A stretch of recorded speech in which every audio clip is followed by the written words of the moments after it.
As-tu déjà dit quelque chose que tu as immédiatement regretté, en souhaitant pouvoir remonter le temps? On est tous passés par là, ce moment où tes mots ressemblent à une flèche que tu ne peux plus retirer. Mais imagine si tu pouvais maîtriser ton discours de manière à ce que chaque mot reflète sagesse, finesse et force intérieure. C'est exactement ce dont nous allons parler aujourd'hui. 6 choses qu'une personne intelligente ne dit jamais, inspirées par la philosophie intemporelle du stoïcisme. Le stoïcisme nous enseigne que les mots ne sont pas de simples sons, mais le reflet de notre intelligence et de nos valeurs. Éviter les vantardises inutiles, comprendre la puissance du silence, ces habitudes ne façonnent pas seulement ta manière de communiquer, elles définissent aussi qui tu es. Et le meilleur dans tout ça? À la fin de cette vidéo, tu auras des conseils concrets pour améliorer immédiatement ta façon de t'exprimer, que ce soit au travail, avec des amis ou même dans ton dialogue intérieur. Alors prépare-toi, il ne s'agit pas seulement de ce que tu dis, mais de comment tes mots influencent qui tu es. Ne rate pas ça, on part pour un voyage qui va transformer ta compréhension du pouvoir des mots. Numéro 1, ne pas se vanter de ses connaissances. As-tu déjà rencontré quelqu'un qui ne peut s'empêcher de parler de son savoir et de ses réussites? Il passe son temps à raconter tout ce qu'il sait, les leçons qu'il a apprises, les livres qu'il a lus. Au début, cela peut impressionner, mais avec le temps, cette fascination se transforme en distance. Non pas parce que son savoir est inintéressant, mais parce que la manière dont il l'expose donne aux autres l'impression d'être écrasé. La philosophie stoïcienne insiste sur le fait que la véritable sagesse n'a pas besoin d'être exhibée. Marc Aurèle écrivait « La nature ne se vante pas de ce qu'elle crée, alors nous ne devrions pas non plus nous attribuer le mérite de notre sagesse. » Ce n'est pas juste un conseil, c'est une manière de vivre. Laisse-moi te raconter une histoire. J'avais un ami, John, un expert dans le domaine de la technologie. Lors des réunions ou des discussions, il voulait toujours être la personne la plus intelligente de la pièce. Il parlait des grands projets sur lesquels il avait travaillé, des technologies complexes qu'il maîtrisait et des prix qu'il avait remportés. Au début, les gens étaient captivés, mais peu à peu, ils ont commencé à ressentir que chaque conversation devenait un spectacle personnel. Un jour, un collègue lui a dit franchement que même si son savoir était impressionnant, sa manière de le partager l'éloignait des autres. Ce fut un tournant pour John. Il a réalisé que, dans sa volonté d'impressionner, il repoussait en réalité les gens. C'est un piège dans lequel beaucoup tombent, ce besoin de toujours montrer ce que l'on sait. Pourquoi parles-tu de tes connaissances ou de tes réussites? Demande-toi pourquoi tu ressens le besoin de parler de tes connaissances ou de tes réussites.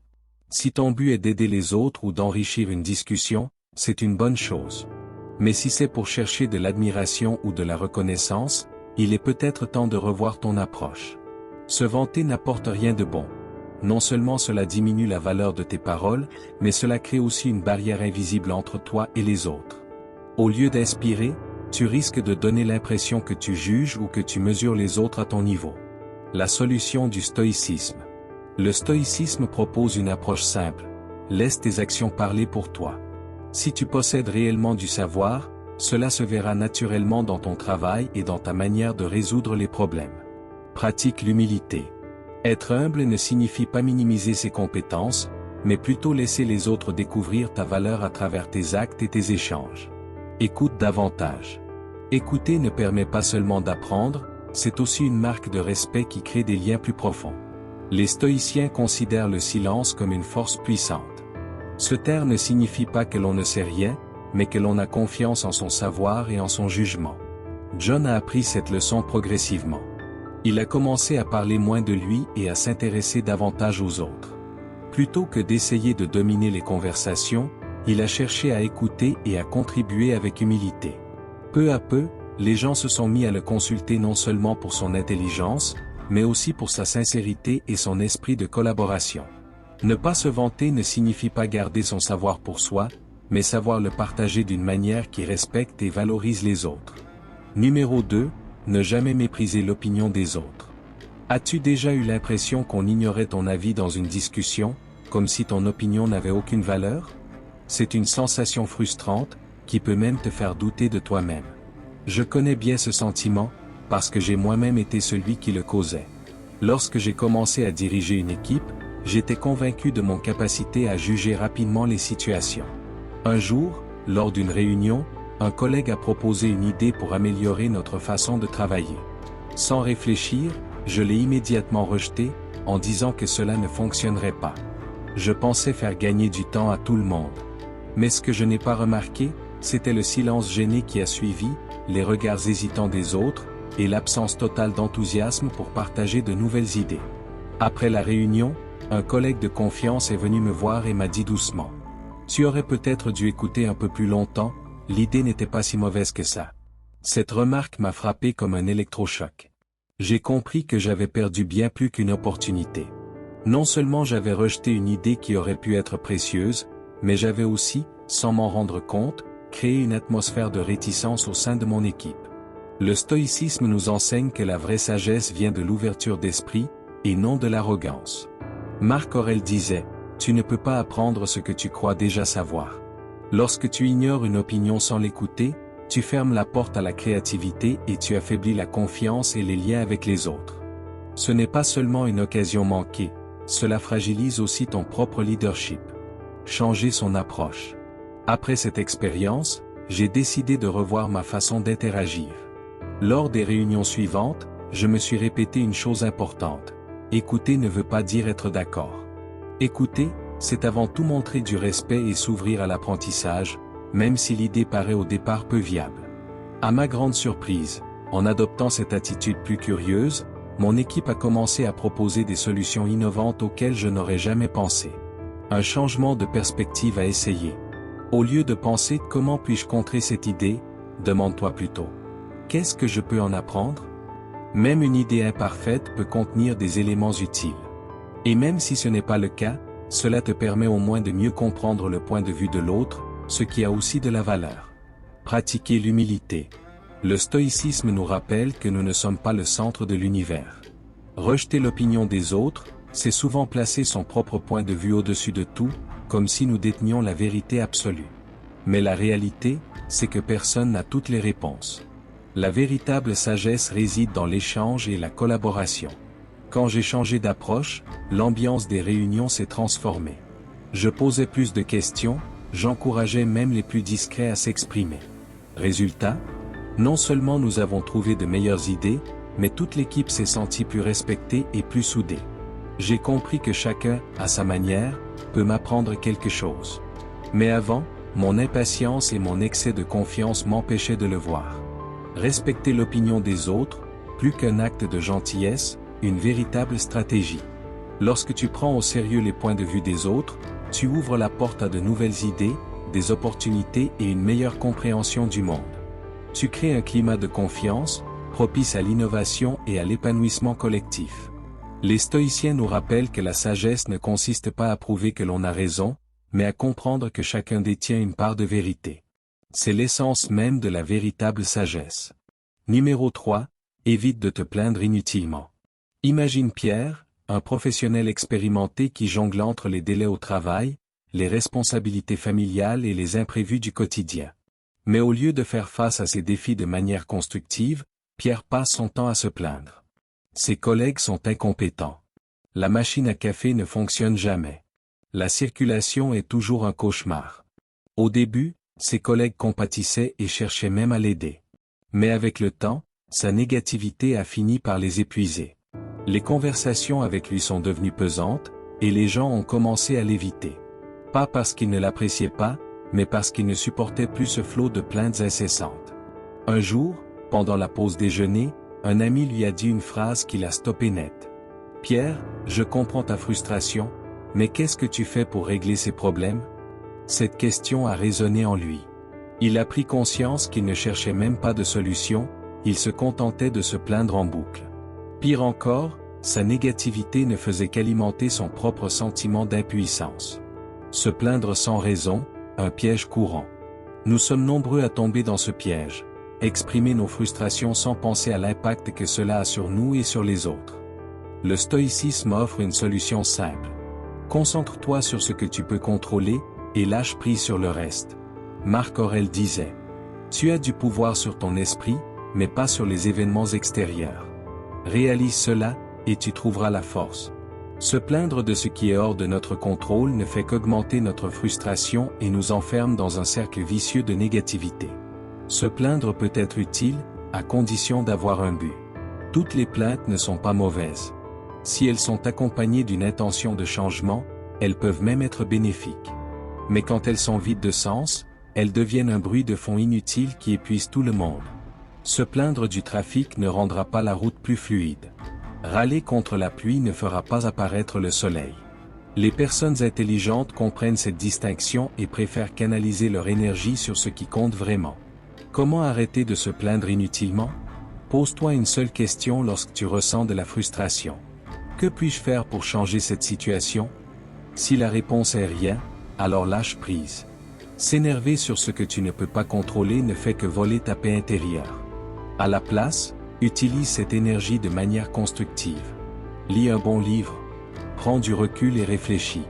Pratique la gratitude en te concentrant sur ce qui va bien dans ta vie. Une autre technique efficace, changer sa perspective.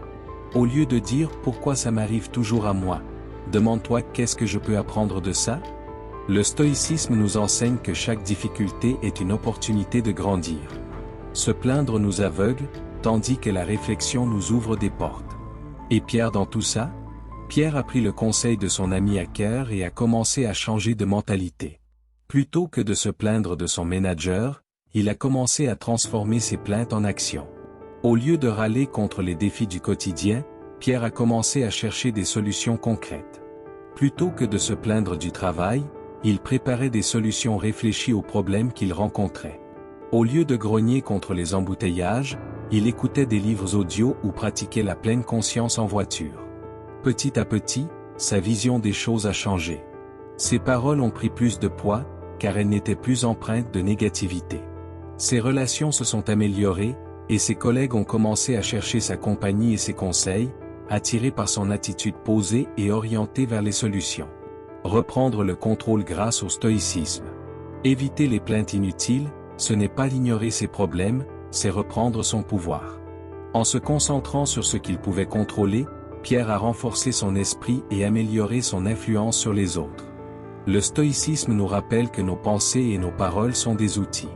Bien utilisés, ils nous permettent de construire une vie fondée sur la résilience, l'objectif et des liens authentiques.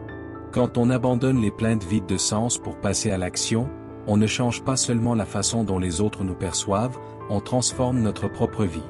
Numéro 4, ne fais pas de promesses en l'air. Les promesses ont un poids particulier dans nos vies. Elles créent des attentes, bâtissent la confiance et définissent nos relations. Pourtant, combien de fois faisons-nous des promesses à la légère, sans vraiment réfléchir à notre capacité à les tenir? Même involontaire, cette habitude peut finir par nuire à notre crédibilité et fragiliser nos liens avec les autres. Le stoïcisme nous enseigne l'importance d'aligner nos paroles avec nos actions. L'intégrité ne se mesure pas à la quantité de mots prononcés, mais à notre capacité à tenir nos engagements. L'histoire de Greg, un homme qui voulait trop bien faire. Prenons l'exemple de Greg, un professionnel d'une cinquantaine d'années qui jongle entre une carrière exigeante et des responsabilités familiales. Greg est bien intentionné, mais il a tendance à trop s'engager. Il promet à son équipe qu'il relira leur rapport pour lundi, mais il n'a jamais le temps. Il assure à sa famille qu'il sera rentré pour le dîner, mais il arrive toujours en retard. Au début, ses proches et ses collègues lui pardonnent, comprenant qu'il est débordé. Mais à force d'accumuler les promesses non tenues, la frustration grandit. Son équipe commence à douter de sa parole. Sa famille se lasse de ses excuses répétées. Les mots de Greg, autrefois pris au sérieux, commencent à sonner faux. Un soir, après avoir manqué un énième événement familial, sa fille adolescente lui laisse un mot sur son bureau. « On voudrait juste que tu le penses vraiment quand tu le dis. » Cette simple phrase l'a profondément marqué. Ne fais pas de promesses en l'air. Greg réalisait que malgré ses bonnes intentions, ses promesses non tenues faisaient plus de mal que de bien. Elles érosaient la confiance et le respect qu'il avait mis tant de temps à bâtir. Cette histoire illustre un principe clé du stoïcisme. Parle avec intention et agis avec intégrité. Marc Aurèle écrivait « Que tes paroles soient simples et sincères ». Cela signifie que les promesses ne doivent pas être faites pour rassurer sur le moment, mais doivent être des engagements solides, qui reflètent notre caractère. Faire une promesse qu'on ne peut pas tenir, même involontairement, c'est comme émettre un chèque sans provision, cela fragilise notre crédibilité. Comment éviter les promesses vides? Réfléchir avant de s'engager. Avant de promettre quelque chose, demande-toi, ai-je vraiment le temps, les ressources et l'énergie pour tenir cette promesse? Si la réponse est incertaine, mieux vaut être honnête plutôt que de promettre et ne pas tenir parole. Exemple. Je l'aurai fait demain, c'est sûr. Je vais essayer de l'avoir prêt pour demain, mais si j'ai besoin de plus de temps, je te tiendrai informé. Moins promettre et plus agir. Au lieu de trop promettre, il vaut mieux fixer des attentes réalistes et les dépasser si possible. Exemple. Greg annonce qu'il aura besoin de 3 jours pour relire un rapport, mais le termine en 2 jours. Cela montre sa fiabilité et prouve qu'il prend ses engagements au sérieux. Assumer ses responsabilités. Si tu ne peux pas tenir une promesse, ne l'ignore pas. Assume, excuse-toi sincèrement et propose une solution. Exemple. Désolé, j'ai oublié.